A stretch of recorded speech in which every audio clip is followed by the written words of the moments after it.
It's time for Planet Green. We have launched. We've completely launched. We've started the show, and it is Planet Green Trees. We're about to embark 2 hours of medical marijuana and marijuana reform in Michigan. Planet Green Trees. Attention, ladies and gentlemen. The Planet Green Trees show is underway with your host, attorney Michael Komorn.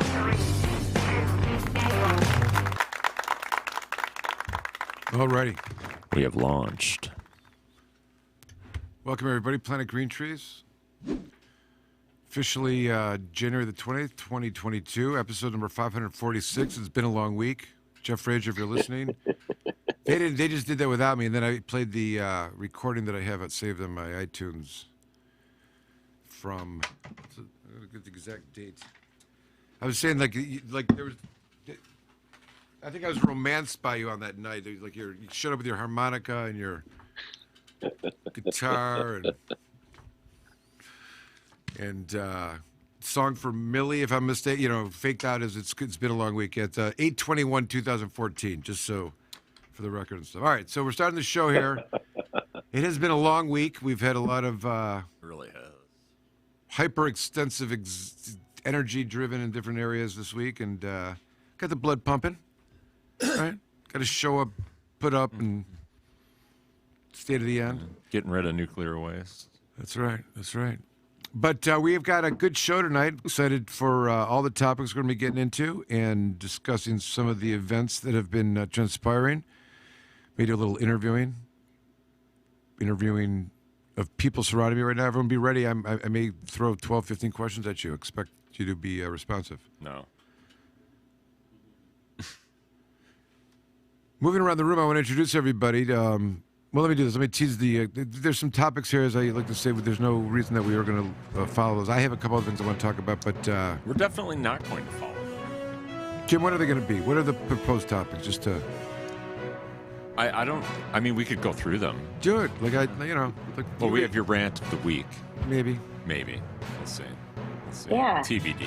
Would a show be complete without the rant? Come on. Michigan cannabis sales increased 66% in November to $153 million. That's a lot of pot. It is. $153 million. That is a lot of pot. He also announced, just as a matter, it's not listed here, but Brisbane made an announcement that they hit the $3 billion in sales of marijuana since the enactment of the 2017 MMFA. And the state gets 10%? Billion. Is that how that works? Well, it used to be 0, and then it became $3 billion. To keep going, Jim. We have the corporatization, power struggles, and a historic recall. Michigan marijuana's 2021 growing pains. I may want to comment on that a little bit. And then nothing has changed. Frustration builds as cannabis reform stalls. That's interesting. I think if you ask different people, we'll go back to that. Good. We got some good topics. Great. Good topics. All right. Go and We'll see if we actually discuss them. That's right. All right. Moving around the room, we're going to introduce everybody and get right into this. We've got, of course, the Bunker Boys, led by Tommy Two-Tone, Justin Bieber, and Dangerous Dan, who is not here, but is thinking of us. He's AWOL. He's MIA? He's out on assignment right now. Yeah. He's doing some undercover okay. work. Without He's on leave. Location. Okay. He's spying. Gotta make He's sure spying. he's always available. That's right. We have one of the regulars of our community entertainment, the founder of Michigan Parents for Compassion, my dear friend Jim Powers. Thank you, Michael. Good evening, everybody. It's good to be here on this lovely Thursday evening. I saw it was just starting to snow out, so that's nice. Nice little dusting. But glad to be here with you all tonight. Looking forward to the show. I was reminded of me and Jeff were talking to our expert for this toxicology challenge that we had. He lives in California. He grew up in Wisconsin and mentioned something that it's unique to the Midwest. It's the dark, dirty street dirt snow that happens like slushy, like mid-February-ish. Yeah, it's the worst. It's all gray. It's gray and dark. Yeah. It's not for the weak at heart. No. Not at all. All right. We're moving around the room here. My dear friend and one of the essentials. Is that what that like a band? I was trying to go with the Eternals. He's like one of the Eternals. He's one of like the Eternals. But those are the ones that in all the universes, right? Just everywhere. It's kind of, keeping all the universes together, keeping it together, which is a good way to describe the rover position that you hold here and keep things together. Komorn Law. My friend, compatriot, Stephen Miller. Thank you for that introduction. Good to be here. He's got a pretty good series of hits from the 70s as well. Right. And we're going to move to the Zoom up here. Speaking of which, we've got our podcaster, as I've learned today. Very enjoyable time this afternoon with Danielle and Amanda on their patient podcast. I'm sorry I'm missing the name, but please welcome Amanda Joslin. Thank you, Michael. Yes, it was great to have you on Canna Conversations today. And so we're going to be airing that episode. And we talk about a lot of great things, including custody and cannabis. So we'll be posting that. And I'm looking forward to the show. And it's always nice to see everybody. It's interesting, just as a matter of course, I know part of the, you guys interacting is about education. And I think it's really remarkable, from the very beginning, 2008, 2009, like the best comeback to any anti-marijuana was like, well, there's no effort put towards education. Like they just, like all that training and wiring of the brain for all those years, it just infiltrated our culture and all the establishments, and not acceptable. And change don't come easy. Well, there's got to be some effort put forth, and the one place that it would be easiest would be just in training or education. The Clearing the Smoke tour of Bill Schuette in 2011 was like he was carrying around a smog machine, clearing the smoke. He did not care for the marijuana one bit. He did not. He sure did not. He took it as his issue.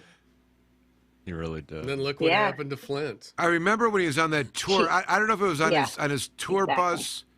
He was doing that, or he was campaigning for a second term. But I have this very, very vivid memory of him standing outside some place, waiting to get on the bus, surrounded by people. And there was a guy that resembled Jamie Lowell. He had a hat on just like that, and he was standing like 3 feet away saying, "You suck, Shooty," something like that. And it's all on camera. There's a video of it out there. Was that you? Was that you, Jamie? I had the red, white, and blue, the famous red, white, and blue hat on. And I said, "Fight crime, not sick people," which Chuck Green told me to yell at him. That hat has been described like the guy from the Fat Albert cartoon. You know that hat that the guy had, one of those guys? But what was that guy's name? I can picture him in my head, but I can't think of his name. See, this right here. Someone's got to get on and get that answer. We had, what's his face last week? Who was our friend that showed up last week and helped us out? Come on. We had a couple of people on last week. We had Jordan Zupke. Was it Jordan? Jordan Zupke. I mean, he was flapping up stuff off YouTube. Like, where's our? We don't have that. Where is he? I'm right here. Justin can do that. I mean, I could do it too. Doesn't the guy that does it? He's usually named Justin or something like that, isn't he? Who? Justin? Justin's not doing shit. I'm just saying. Let's see what he's doing. Look. Oh, there he is. Oh, he's playing on his phone. That's what I'm saying. He should be the guy that's throwing the stuff with like, who was that said that, and we find it. Like just to authenticate some of the stuff we're doing. Justin! All right, very good. Jamie, if I didn't introduce you, say hello. Glad to have you. How have you been? Okay. I came in just a couple minutes later than I wanted to, and I heard something about how reform efforts have been stalled, and I don't know the context, and I'm curious about that. It's one of the topics. I know, and that's the same reason why I said I'm interested in that. We're going to wait till we get. I don't know what the source is. We're going to have to dive in. There's an article. We'll see. I wasn't given the article though. There's an attachment of the article on the, and we'll pull it up. It's on the email. Right. I got to look at the email. We have to talk. If I could just interject for a moment, the character is Dumb Donald. I don't know. Of the Fat Albert. I knew that. I was kind of hoping that nobody would pursue it. That's all. Okay. Good job, Amanda. I mean, Justin. Good job, Justin. Jamie. What's his name again? That's the next show name. We'll call it. Dumb Donald. It's not nice. You can't say that now, I guess. No, it's No. not very nice. All right, There we so go. Jeff Frazier's joining us, my dear friend. I think he's hanging out in the southern part of the United States, maybe Austin-ish, I don't know. But he's been known to be an internationally renowned lawyer, guitar player, and iguana lover. Please welcome Jeff Frazier. Thank you, Michael. Hello, everybody. From Texas, you're right. I'm in Texas, and I just got through dripping my faucets. All of the meetings for tomorrow, business was canceled. Some schools are shutting down because it might get down to like 30 degrees tonight. Oh, yeah. And Texas doesn't know how to handle that. It's like warning, They're temperature. dripping. Right. I I see. remember when I was in Austin and it was snowing one time, there were people putting tarps over their cars because they thought it was going to eat through the car. Hey, Jeff, do you guys have iguanas over there? Like just wild ones? No, not so many in Texas. You know where I lived in Fort Lauderdale for a while, and they're all over the canals in Fort Lauderdale, the huge iguanas. Friend of mine Listen, it's funny. They're invasive species. Florida's got like the highest population of invasive species because people, they can many of them They can show up on the shore. survive there. They got.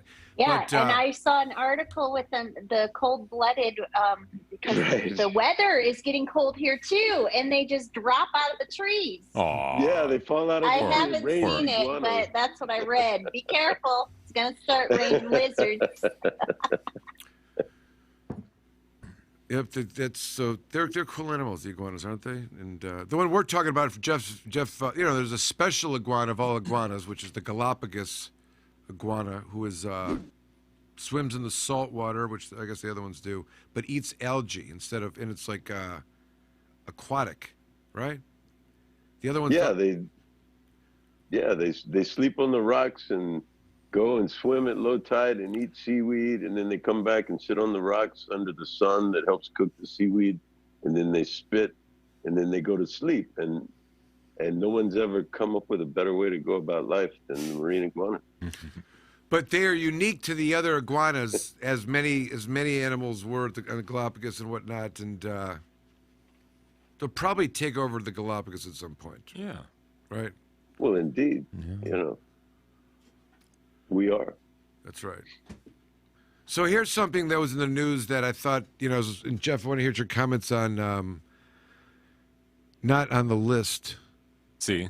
Federal court recognizes the eavesdropping statute participant exception. Federal court recognized the eavesdropping statute participant exception. So, since 1982, Michigan has recognized a participant exception for over 40 years. What does this mean? That means that there's a thing called eavesdropping where a outside of the conversation individual is tape recording two or more, And nobody's aware of it. and no one's aware of it other than the person eavesdropping. That's not allowed, Right. absent some governmental approval, which is still questionable. No. However, if you are involved in the conversation without permission of anyone, you can record it. So if someone went into But in Michigan. in Michigan, That's right? not true in all states. It's not true in all states, and it becomes complicated if you're recording a conversation with someone from out of state. Right. But nevertheless, so for example, people would, I guess, today's modern world, people are recording business meetings that they may be at, right? They can record whatever they want. Yeah, whatever they If want, they're right. a participant in the conversation, they can record it. But right, it does not need to be for nefarious reasons. There's a lot of other reasons that people do it for record keeping. Record this call for training purposes. There you go, exactly. But I'm saying in the modern workforce, it's so easy to do, right? And it comes in such a plain. People do it, it's part of. So. And in some instances in the workforce, you don't. It's not like you need their consent. You just need to notify them that it's occurring. And that gets you past any sort of issue as well. But it's good to know, and that's it's the same thing with the police. When they call, they don't have to tell you they're recording you. They get a confession out of you, and you're on tape. And For anyone who likes to casually record their meetings or conversation, Michigan courts have consistently recognized an important exception to Michigan's eavesdropping statute. It does not apply to recordings you make of your own conversations. It only applies to conversations of other people. If you are a participant in the conversation, you are free to record even without the permission of any other participants. So this is kind of kicked around. There's other couple cases. Nobody knew what and it got up to the federal courts, and then in 2021, AFT Michigan Court revised its 2019 decision, recognized the participant exception. The AFT Michigan Court cited the fact that all Sixth Circuit cases applying Michigan law have continued to rely on the Michigan Court of Appeals ruling in Sullivan, the original case that was from, what year was it? 1982. And Spain, the court now reconsidered its earlier decision, holds that the statute is not violated when a conversation is recorded by one of the participants. It's a case out of the Eastern District, November 8th, 2021. And, the warning is you got to be careful of when the conversations with people out of state, and this is only applies to Michigan. Not all states are like that. But I thought it was kind of interesting. It's a question that comes up sometimes. Sometimes you want to record something that you're engaging with someone for a lot of reasons to... Yep. As long as you know you're recording it. As long as you know you're recording it. But remember, it could also go the other way. Sure can. One might say, assume that you're being recorded. That's right. Whenever you talk. That's right. Like right now. Or, get some bug sweepers from Nefarious Dan. It's funny. It's funny. Let's see. We go to some of these articles here because I know Jamie wants to. We want to see what they're talking about here. Let's see there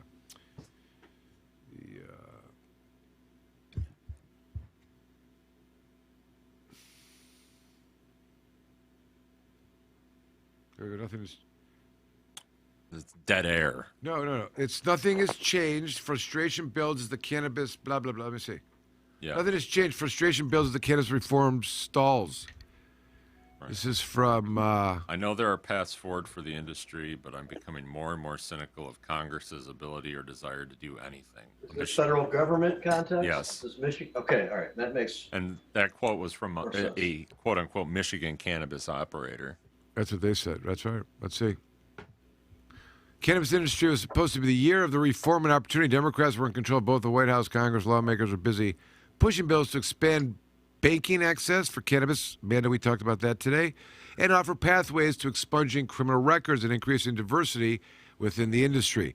But 1 year into the new administration, and cannabis reform has largely stalled, fueling disappointment and concern that legalization or decriminalization of marijuana at the federal level is merely a pipe dream. Not going to happen. Well, yes, it will. It'll happen because the Republicans will win the House, and then they'll take over it, and they'll take credit for it because the Dems are constitutionally unable to get themselves together. I don't know. I think the Republicans are too afraid to be seen as weak on crime if they support it. Jeff, you saying that the Democrats have a weak constitution? Yeah. Biden brought us civil asset forfeiture, Sure does. Clinton brought us Plan Colombia. I think that the conservatives, who knows what's going to happen. But if the Republicans retake Congress, I bet they could push it. I bet they the push current it. legalization bill that was introduced by Republicans is much better than the Schumer version, much less restrictions, much less, regulations, much less tax. Yep. Things that are necessary really for a program to have a chance like that. Yeah. I'm misquoting this, but it's not in the context of cannabis reform, but it probably applies. This whole voting rights issue is being fought out now, and trying to get around the what do you call it? Not the stalemate, the filibuster, right? And you got they lost. So they got the two holdouts or whatever, and just all this stuff. So I saw one of the voting rights activists talking to this that it's out of context, but it was some reference to the the point of Obama had tried to appoint Merrick Garland. They called some rule that a year left, and then a couple months before the end of the term of our last president, he got Amy Barrett, what's her face on, and there's just that's not fair. He's calling out so like it was just an expression that the this is not my just reporting it. Democrats bring a butter knife to a machete fight. You know what I mean? Like they're just not, they do not step up when it's time, and they've I don't know, like, because that's been the argument from the two holdouts is, well, if we do that, then they're gonna do stuff also. They're gonna do it when they got. But do you think they were trying to get Garland in there like something like 200 days before the election or something like that, and then the replacement for Ruth Bader Ginsburg was coming in after people had already started voting in the next election. Right. It's wild. Anyways. It just the question is that, I mean, not to be answered now, but the reason for the holdout is because if we vote against the filibuster, then down the road, the other side will use this as an example to vote against us using the filibuster. Do you think that this will, that this event of her not, joining and voting to remove the filibuster is going to impact that decision in the future from the opposition party one way or the other? No. I mean, they're going to do it. It's not like we're starting over again. It's like we've been really mean to each other, not really following any rules or morals, and trying to one up the other. And although you did have, wasn't this issue, but the repealing of the Obamacare, and Senator McCain was the holdout on that one, and he wasn't budging. No, he didn't. So he was the Joe Manchin or Kirsten Sinema at that time on that issue. Same deal. Didn't go through because of him. He was the holdout from the Republicans. Right, because the holdout for that is really that you just don't want to vote for what's going to be on the table. Like you hold out on some principle that has nothing to do with the sum or substance of the bill, right? I would not. Well, I think McCain held out because he didn't want to see a bunch of people ending up going without health insurance. Well, that's my point. He didn't want to be seen voting against it. So instead of voting against it, he challenged the ability, right, to undo the filibuster that may have been. That's what same kind of situation. I mean, it was the same thing, right? The same outcome. So let's talk about this thing with the. Here we go. Cannabis remains a Schedule I drug like heroin and LSD under federal law, but 36 states have adopted medical programs and its recreational use is legal in 18 states, including Michigan. The discrepancy between state and federal rules creates a quagmire for legal cannabis businesses that follow local regulations. Love that word, quagmire. Two pieces of legislation, the Secure and Fair Enforcement Banking Act, which would have expanded the industry's access to financial institutions, and the Marijuana Opportunity Reinvestment and Expungement Act, which would have decriminalized marijuana at the federal level, sought to codify piecemeal laws that have governed the cannabis industry. Both bills failed to pass in Congress last year. So, first of all, is that a bad thing at the moment? I mean, do we really want the federal government involved in the cannabis industry at the moment? Or ever, for right now. Do we want them right now to do that? Yes. We don't want Biden to be, no.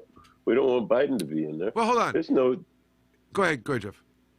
I was just going to say, there's no indication that he would sign anything, number one. No, he wouldn't. Got to his desk. Okay. Well, I mean, but that's not the question. If it passed and it was up to him to sign, he would sign it. Listen, I don't think there should be any question about that. It's not something he gives two shits about and is even crossing his mind right now. Trust me. You know what I mean? But put that aside for a second. The question is it a good idea to legalize marijuana at the federal level right now? Why? If you're a Michigander, go ahead. Why wouldn't it be? The whole one of the big, and maybe it's not legalizing marijuana, right? Maybe we start by just removing it from the schedule. Well, that's it. The answer is it depends on how it's done. There's a few different ways that people are looking at it. Well, but a couple of the ways allow the states to continue to do it in the way they still see. But these are the problems. So what I'm saying is, let me explain what I mean. What I foresee is the impact of legalizing marijuana federally. if the circumstances develop where banking gets involved, okay, and there's and whatever the divide is right now between mom and pop shops and the bigger business people that are here now will be eaten up by even bigger business. Yes. That the legalization at the federal level, in my mind, clearing the path for It'll change. financing It will change. for financing and capital that's available will not be like some people have they're wealthy and they have capital and they have a huge value to give loans, personal loans or promissory notes versus a bank. Like that's why there's all this room for people to engage and how people that have some money that they can leverage or borrow from, and it gives them some authority and power. But it's not the kind of power we're talking like Wall Street money investment. And when that happens, if you think there's going to be a divide between corporate cannabis and what we're dealing with now, it's going to be, that on steroids. It's a totally different game. Just like it's going to accelerate the idea of, how many families are going to own beer stores that, beer distributors that those are the 6 or 7 that go everywhere in every city, every town, every state, And think of what they are in Michigan. Like, how are we going to get there? It's going to be because the federal government's in play. The real finance people with real money are going to be able to get their money and dominate, and so I don't know. I think it's an inevitable way if that's if the decision is that the federal government's doing that. There are other options as have been spoken. Go ahead, Jeff. We're not past Schedule 3 yet. They're completely capable of throwing some idiocy like Schedule 3 up there. Anything. Well, that's right. It's important because that doesn't do us any good, and that's one of the compromised positions at the federal level. They can make it work if they make it a different schedule. Yeah, it's a problem. It's a real problem because now you're running around with a drug that you didn't get from a prescription, and the pharmaceutical companies are coming after you. But that's where they're stuck. Right? Because they know that. So they're stuck in this position where, okay, well, it's Schedule 1 now.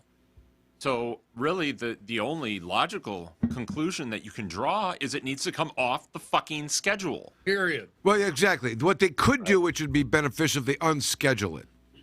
Right? Yeah, just unschedule it. Yeah. Take it off. That would be, and then that would have a tremendous, it would fix No, I'm just trying to think. I shouldn't say that. Well, you know what though? There's some discussion about that. I can't. I'm not able to describe it as discussed with me by this consumer lawyer, federal lawyer who was on our show, Jazz Cabbage, like last year, who described this. If you just rip the Band-Aid off and that's it. And some people also argue that we should, just like we're talking about right now. But he claims that it'll go to a different federal agency from the DEA, and there'll still be a bunch of shit attached to it unless it's done along with some other direction and some other way that it's going to be unscheduling. Listen, the creation. Listen, we know that the creation of the Controlled Substances Act, which questioned initially where and if cannabis should be placed. Mm-hmm. The Schaefer report was produced said don't, Yep. and it was placed. That's a starting point. Yeah. That's what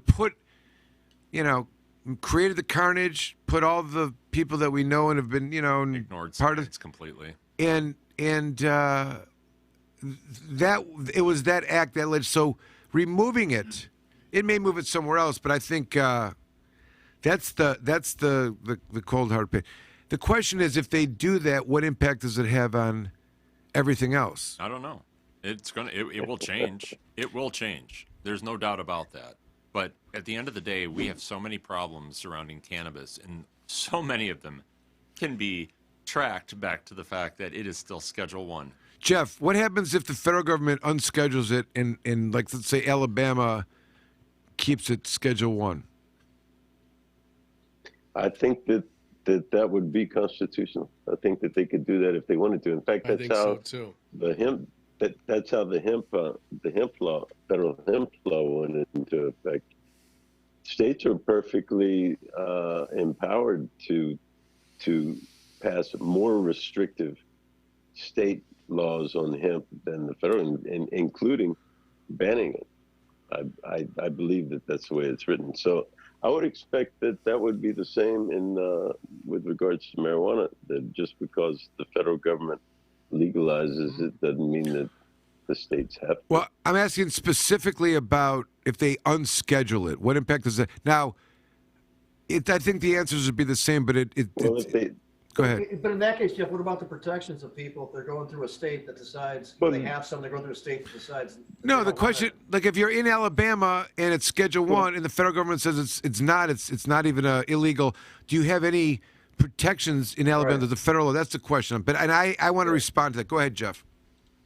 Well, I think there's the way that I've seen a lot of these Controlled Substances Acts written in different states is that they rely on the federal government designation.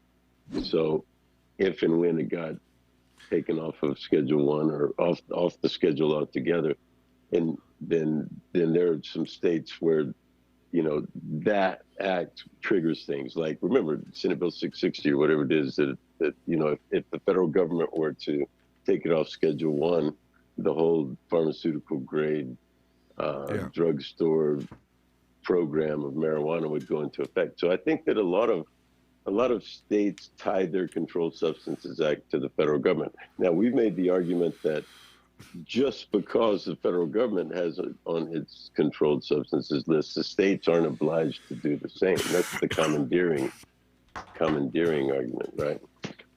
Well, but I think with this kind of tax dollars being thrown around, most of the states come to light. I mean, we don't have any prohibitionists, any states currently prohibiting alcohol. We've got some dry counties in Pictus.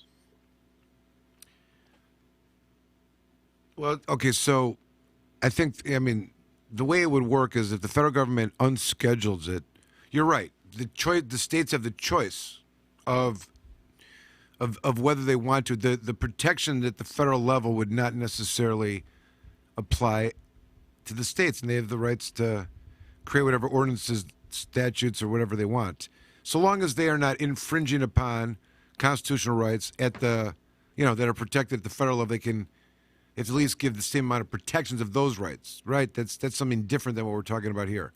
They can provide more protections to those enumerated rights, but not less. That's due process, 14th Amendment.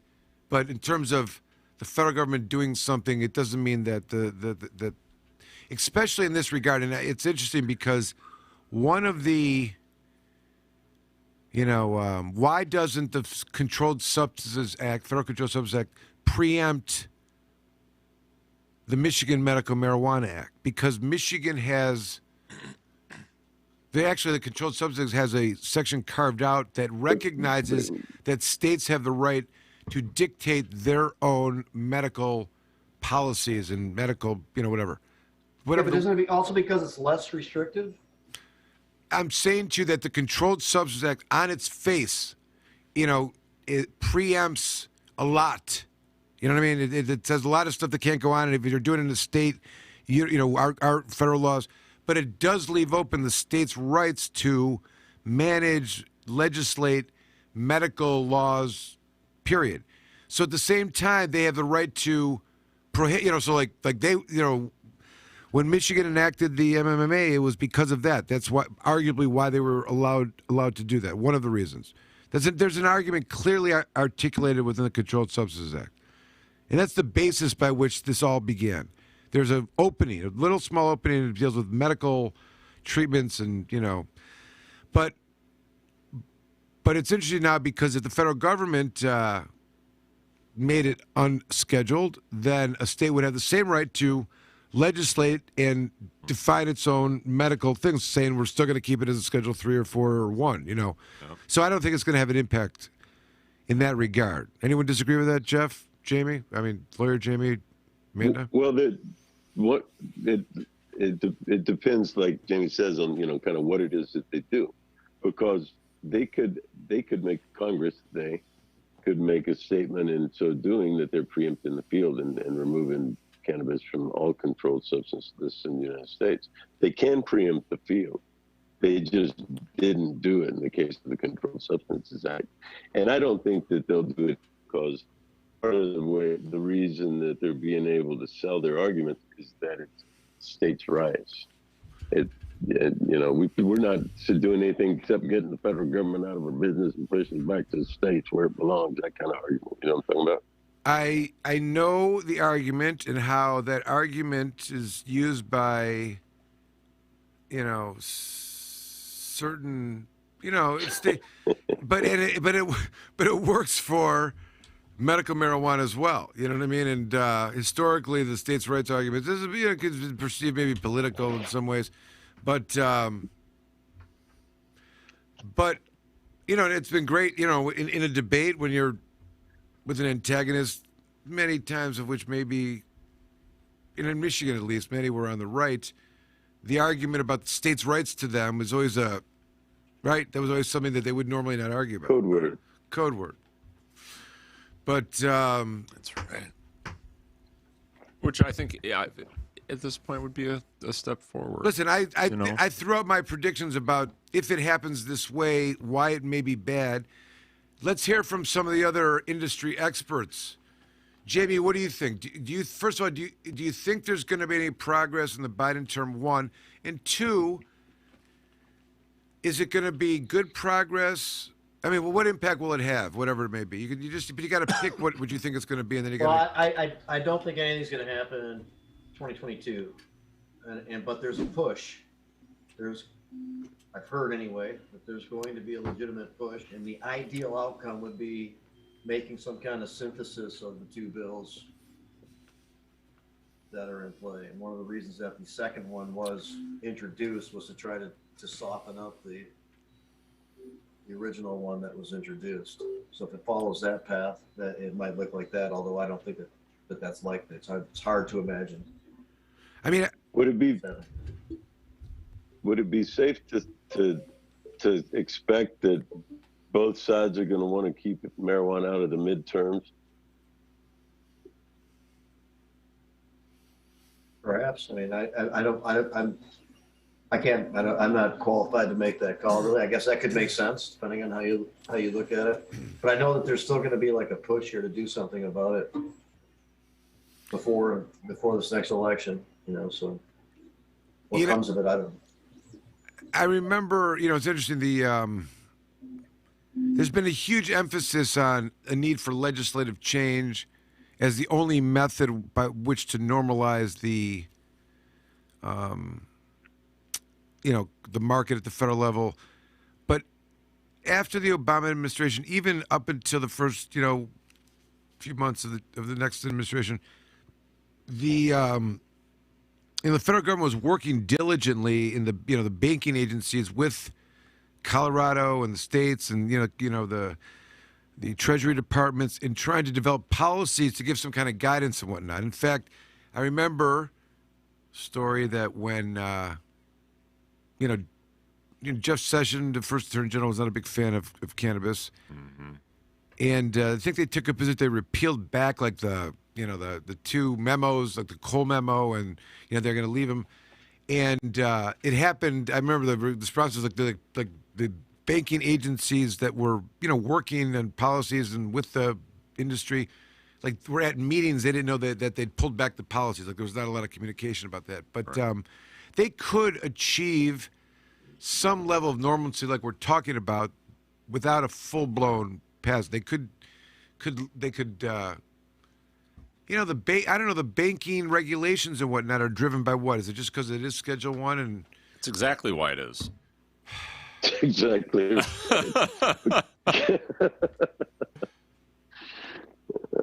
Right. It's terrible. It's a pain in the butt. Well, Jamie, all right, Jamie, Amanda, you're next. So here's the question: is your answer was you didn't think it was going to happen? The midterms is probably not going to happen, but if it does, inevitably. And listen, I'm not asking for, everyone's got a different perspective of whether it's good or bad. Some people may say, yeah, they'd create, it'd be like go into a store and get cannabis. And the thing, it'd be great. It'd be, $2 an ounce or something like that, And if you want to pay $15, you get a really good ounce or something. Who knows? And that may be where this is all going. And some people may like that. Some people may say it's going to be too I don't know. Jay, I don't want to put words. Jay, what do you think? What happens when the federal government comes in, and what's your personal perception of what that outcome looks like? Starts off being dysfunctional, like overtaxed and overregulated, and weird for states to abide by, and that's how I assume that they'll do it at first. There are a lot of different approaches out there. I was just on a meeting with National ASA. There's a suggestion or language that's being proposed that with the hopes of being introduced that would create for medical cannabis anyway, separately, a department that handles that on its own.